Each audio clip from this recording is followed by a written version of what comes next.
നമുക്ക് അലീനയുടെയും മനുഷ്യങ്ങളുടെയും നാളത്തെ നല്ലൊരു കഥ കേട്ടാലോ? വീഡിയോ ഇഷ്ടപ്പെടുവാണെങ്കിൽ ഒന്ന് ഹൈപ്പ് ചെയ്യാൻ മറക്കരുതേ. ആദ്യമായി കാണുന്നവരാണെങ്കിൽ സബ്സ്ക്രൈബ് ചെയ്യാനും മറക്കരുത് കേട്ടോ. അങ്ങനെ നമ്മൾ കാണുന്ന ഒടുവില് രോഹിത്തിന് പനി കുറവുണ്ടായിരുന്നില്ല. അലീനെ കൊണ്ട് പറ്റുന്ന പോലെ തന്നെ കെയർ ചെയ്യുന്നൊക്കെയുണ്ട്. പക്ഷേങ്കില് രോഹിത്തിന് ഒരു സമയം കഴിയുന്തോറും പനി കൂടിക്കൂടി വന്നുകൊണ്ടിരിക്കുകയാണ്. അപ്പൊ വൈജിയോട് ഇതിനെക്കുറിച്ച് സംസാരിക്കാനാണ് ഭവിത പോയിട്ടുണ്ടായിരുന്നു. പോയി സംസാരിക്കുന്ന സമയത്ത് ഭവിതയ്ക്കൊരു പുച്ഛഭാവോ, പിന്നെ ഒരു പനി വന്നു കഴിഞ്ഞ ഉടനെ ഇപ്പൊ അങ്ങോട്ട് ആകാശം ഇടിഞ്ഞു വീഴുമല്ലേ, പനിയല്ലേ, അത് പോയിക്കോളൂ എന്നൊക്കെ പറഞ്ഞു. പിന്നെ അവനെ ശുശ്രൂഷിക്കാനായിട്ട് ഒരുത്തി കച്ച കിട്ടി ഇറങ്ങിയിട്ടുണ്ടല്ലോ, അലീന എന്ന് പറയുന്നവള്, അവളങ്ങ് നോക്കട്ടെ എന്നൊക്കെ പറഞ്ഞു. ഭവിതയ്ക്ക് ദേഷ്യമായി. കാരണം സ്വന്തം അമ്മ ഇങ്ങനെ പറയണമെന്ന് കരുതണം. അമ്മയ്ക്ക് പോയി നോക്കാൻ പറ്റില്ലെങ്കിൽ ഇങ്ങനെ കുറ്റം പറയാതിരുന്നുകൂടെ? ഭവിതയ്ക്ക് സങ്കടം സഹിക്കാൻ പറ്റില്ല. ഭവിത പെട്ടെന്ന് അങ്ങോട്ട് മുറിയിൽ നിന്ന് ഇറങ്ങി പോവാണ്. ഈ സമയത്ത് കൃഷ്ണമോൾ അങ്ങോട്ടേക്ക് വരുന്നേ. കൃഷ്ണയെ കണ്ടു കഴിഞ്ഞപ്പോഴത്തേനും വൈജ വിളിച്ചു കഴിഞ്ഞപ്പോൾ കൃഷ്ണ ചോദിച്ചു, എന്താ മെന്ന് ചോദിച്ചു. അല്ല, രോഹിക്ക് എങ്ങനെയുണ്ടെന്ന് ചോദിച്ചു. രോഹിയേട്ടന് പനിയാന്ന് പറഞ്ഞു. അല്ല, പനിയാണെങ്കിൽ ഒരു കാര്യം ചെയ്യണം, ഹോസ്പിറ്റലിൽ കൊണ്ടുപോകണം. അതിന് ഇവിടെ വെച്ചുകൊണ്ടിട്ട് വല്ല കാര്യമുണ്ടോ എന്ന് ചോദിച്ചു. അമ്മേ, അതിന് രോഹിയായിട്ട് ഹോസ്പിറ്റലിൽ പോകാൻ കൂട്ടാക്കിയിട്ട് വേണ്ടേ? രോഹിയായിട്ട് ഹോസ്പിറ്റലിൽ പോകത്തില്ല.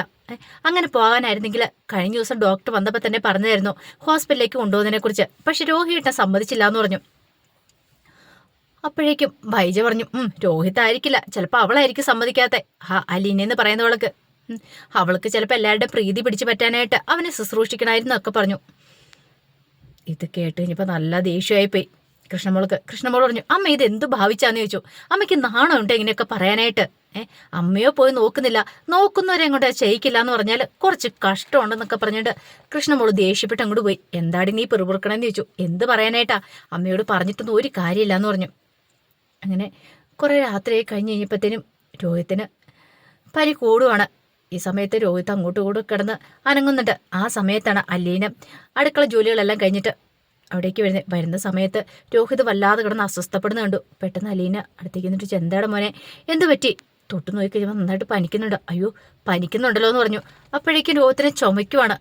ചുമച്ച് കഴിഞ്ഞിട്ട് തുപ്പണ സമയത്ത് അലീന ആ കാര്യം ശ്രദ്ധിക്കുന്നത്. ചോര തുപ്പുന്നുണ്ട് ചുമയ്ക്കുമ്പം. കാരണം ഉള്ളിൽ നീർക്കെട്ടും കാര്യങ്ങളും കയറിയിട്ടുണ്ട്.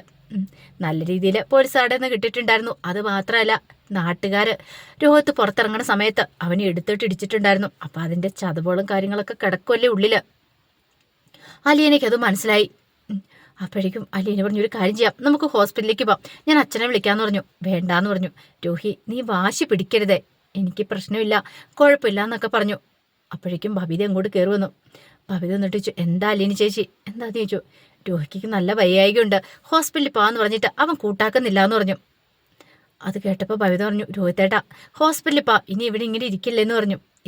എനിക്ക് പ്രശ്നമൊന്നും ഇല്ലാന്ന് പറഞ്ഞു. രോഹിത്ത് ഹോസ്പിറ്റലിൽ പോകാൻ കൂട്ടാക്കുന്നുണ്ടായിരുന്നില്ല. ഒടുവിൽ അലീന ഭവിതയോട് പറഞ്ഞു, കുറച്ച് ചൂടുവെള്ളം എടുത്തോണ്ട് വരാമെന്ന് ചോദിച്ചു. അങ്ങനെ ഭവിത പോയി ചൂടുവെള്ളം എടുത്തോണ്ട് വന്നു.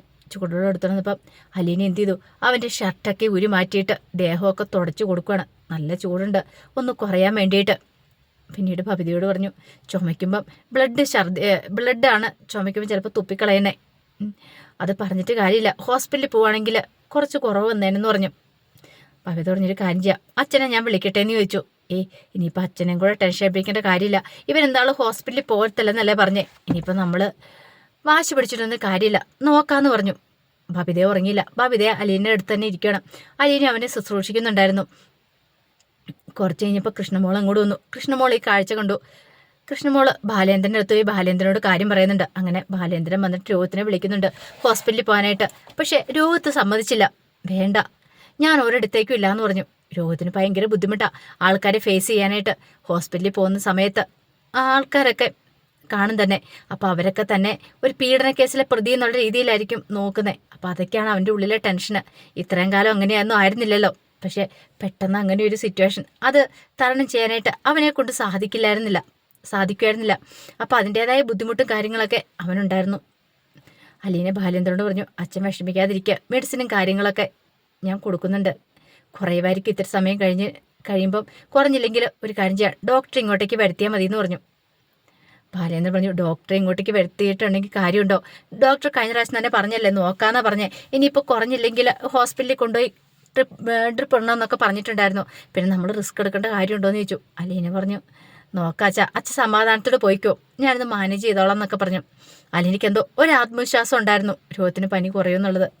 അങ്ങനെ അലീന അവനെ ശുശ്രൂഷിച്ച് അരികിൽ തന്നെ ഇരിക്കുകയാണ്. ദേഹമൊക്കെ തുടച്ചു കൊടുത്ത് അങ്ങനെ കുറേ സമയം കഴിഞ്ഞ് കഴിഞ്ഞപ്പോഴത്തേനുമാണ് അവന് പനിയൊന്ന് ലേശം കുറയണത്. രാത്രിയിൽ മൊത്തം അലീന അവന് കാവലിരിക്കുമായിരുന്നു.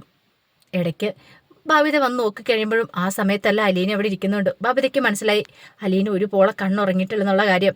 എങ്ങനെ ഉറങ്ങാനായിട്ടാ? രോഹിത് വല്ലാതെ അസ്വസ്ഥനായിട്ട് ഇരിക്കൊണ്ടിരിക്കുമല്ലേ. ഇടയ്ക്കിടയ്ക്ക് അവനിങ്ങനെ ചുമച്ച് ചാടി എഴുന്നേക്കും. ചുമ വന്ന് കഴിയുമ്പോഴത്തേനും അവന് വല്ലാത്തൊരു ബുദ്ധിമുട്ടാണ്. എഴുന്നേറ്റ് പോയി ചുമച്ച് തുപ്പാനൊന്നും അവനെ കൊണ്ട് പറ്റില്ല. ആഹാരമൊന്നും നേരെ ചുവ കഴിക്കാൻ തുടങ്ങിയിട്ടും ഉണ്ടായിരുന്നില്ലല്ലോ. കഴിച്ച് കഴിയുമ്പോഴത്തേനും ഛർദിയും കാര്യങ്ങളാണ്. പക്ഷേ അലീന ആ സമയത്തെല്ലാം കെയർ ചെയ്ത് അവനോടൊപ്പം നിന്നു. പവിതയ്ക്ക് പോലും കണ്ണ് നിറഞ്ഞു പോയ നിമിഷങ്ങളൊക്കെ ആയിരുന്നു. പിന്നീട് പിറ്റേ ദിവസമായി കഴിഞ്ഞപ്പോഴത്തേനും രോഗത്തിന് കുറച്ച് പനി കുറഞ്ഞു. ഈ സമയത്ത് വൈജ ബബിതയെ വിളിക്കുന്നുണ്ട്. ബബിതയെ വിളിച്ചിട്ട് രോഗത്തിൻ്റെ കാര്യങ്ങളൊക്കെ തിരക്കുമ്പോഴത്തേനും ബബിത ചോദിച്ചു, അമ്മ എന്തിനാ ഇപ്പം തിരക്കുന്നേ? അമ്മയ്ക്കല്ലേലും രോഗത്തിൻ്റെ കാര്യത്തിലോ ഞങ്ങളുടെ കാര്യത്തിലോ എന്തെങ്കിലും ഒരു സ്നേഹമുണ്ടോ? ഇത്രയെങ്കിലും സ്നേഹം ഉണ്ടായിരുന്നെങ്കിൽ അമ്മ ഇങ്ങനെയൊന്നും കാണിക്കില്ലായിരുന്നു പറഞ്ഞു. അത് ഞാനെന്ത് തെറ്റ് ചെയ്തിട്ടാ? സ്വന്തം മോനല്ലേ രോഹിത്ത്. എന്നിട്ടോ അമ്മ അങ്ങോട്ടേക്കൊന്ന് പോയി നോക്കിയോ?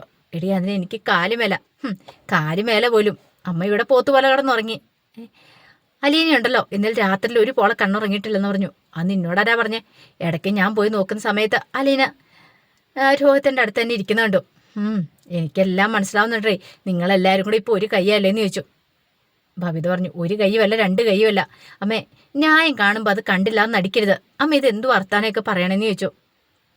വൈജയന്തിക്ക് സഹിക്കാൻ പറ്റുന്നതിൽ അപ്പുറമായിരുന്നു. തൻ്റെ എല്ലാ മക്കളും തനിക്കെതിരെ തിരിഞ്ഞു എന്നൊരു ചിന്തയായിരുന്നു വൈജയുടെ മനസ്സ് നിറയും.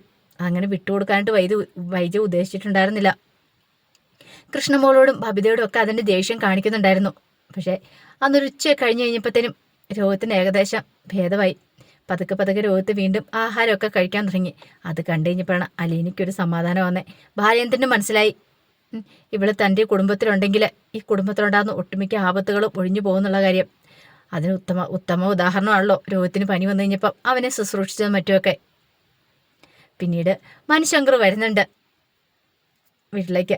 അങ്ങനെ മനുശങ്കർ വന്ന് വൈജയോട് സംസാരിക്കുകയാണ്. വൈജയ്ക്ക് കട്ടക്കലിപ്പായിരുന്നു. വൈജ അലീനയുടെ കുറേ കുറ്റങ്ങളും കുറവുകളെല്ലാം പറഞ്ഞു കൊടുത്തു. അവൾ അങ്ങനെ ഇങ്ങനെയാ എന്നെ ഈ കുടുംബത്തിലുള്ളവരും തമ്മിൽ തെറ്റിക്കാൻ നോക്കുക. ഇപ്പോൾ ബബിത വരെ അവളോടൊപ്പം ചേർന്നിരിക്കുന്നത്. ഞാനിപ്പോൾ ഒറ്റയ്ക്കായി പോയെന്നൊക്കെ പറഞ്ഞു.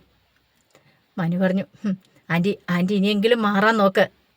ആൻറ്റി ആരോടെ ദേഷ്യം കാണിക്കുന്നത്, വാശി കാണിക്കുന്നത്? അങ്ങനെ ദേഷ്യവും വാശിയും മറ്റുള്ളവരോട് കാണിച്ചിട്ട് കാര്യമില്ല.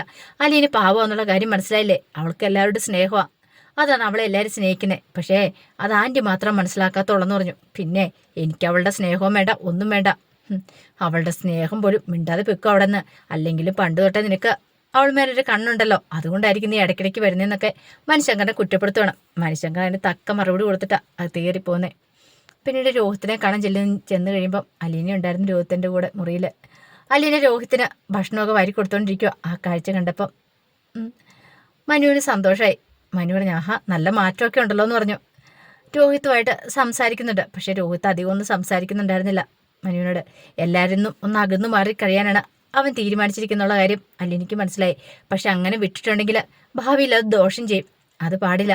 അവനെ ജീവിതത്തിലേക്ക് തിരികെ കൊണ്ടുവന്നേ മതിയാവുള്ളൂ. അവൻ്റെ മനസ്സ് സന്തോഷമായിരിക്കണം. ഒരു കാരണവശാലും സങ്കടപ്പെടാൻ പാടില്ല എന്നൊക്കെ ഒരു ചിന്ത അലീനയ്ക്കുണ്ട്. പിന്നീട് ബാലേന്ദ്രനെ കണ്ട് ഇതിനെക്കുറിച്ചൊക്കെ പറയുകയാണ്.